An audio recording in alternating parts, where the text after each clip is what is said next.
tell everyone, this is Beijing when it's windy. No, it's not windy. It's not windy. Oh yeah. Okay, so we're going to talk about why we made our kids Chinese. Why? So why do we make them Chinese, really? Because we don't have any more choices. We can't make them North Korean. Hello. What's Andy doing? Hey. Baba. Shojala. Baba. Hey. Biết không? So we've had 2 children in China. I'm Australian, my wife is from Beijing. And when we had our first child, Nancy, 2 years ago, we registered her straight away and got her a Beijing hukou and a Chinese passport. Now, we've done the same for our second, Andy. Now, a lot of people, a lot of my friends especially, they've had kids in China and straight away they register the birth with the embassy, like the American embassy or whatever, and they make their child an American citizen. And they asked whether I would do the same, and I said no, we're making ours Chinese. And they were a bit confused, and a lot of people are like, oh, why do you do that? Because everybody, wants to get like foreign nationality.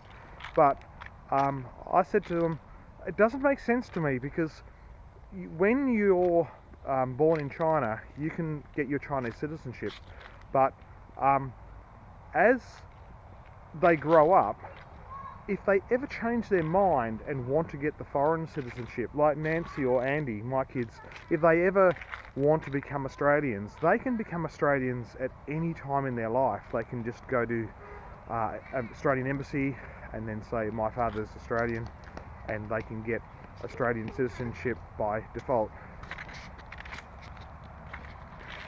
But you can't go back the other way. If I made Nancy Australian now, when she was first born, and then 10, 20 years later Nancy's living in China still, and she goes, oh, I want to be Chinese, it's a pain that I'm a foreigner, everything, I need a visa to be here, everywhere I go I've got to show my passport because I'm a foreigner, I have to get into hotels or whatever, where she can't go back the other way. She can't just say, oh, I want to be Chinese again.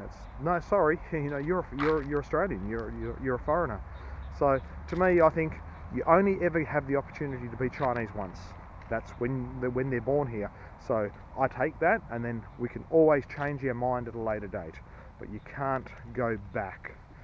So for that reason, both of my kids are Chinese, and when they travel to Australia, when we go on holidays, we get them visas to enter Australia, so they are Chinese citizens entering as tourists.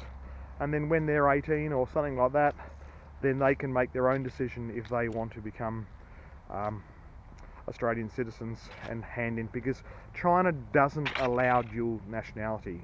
Some people have it, but it's illegal. So if you get a different nationality in China, you have to, by law, pass in your Chinese passport and revoke your Chinese citizenship. So if Nancy chooses to do that herself at a later date, that's her choice, and she can do that. But for the time being, I can't see any disadvantage of her travelling on a Chinese passport. She can enter, she can go on holidays, go to heaps of different countries with no problems being Chinese. So that's what we've done.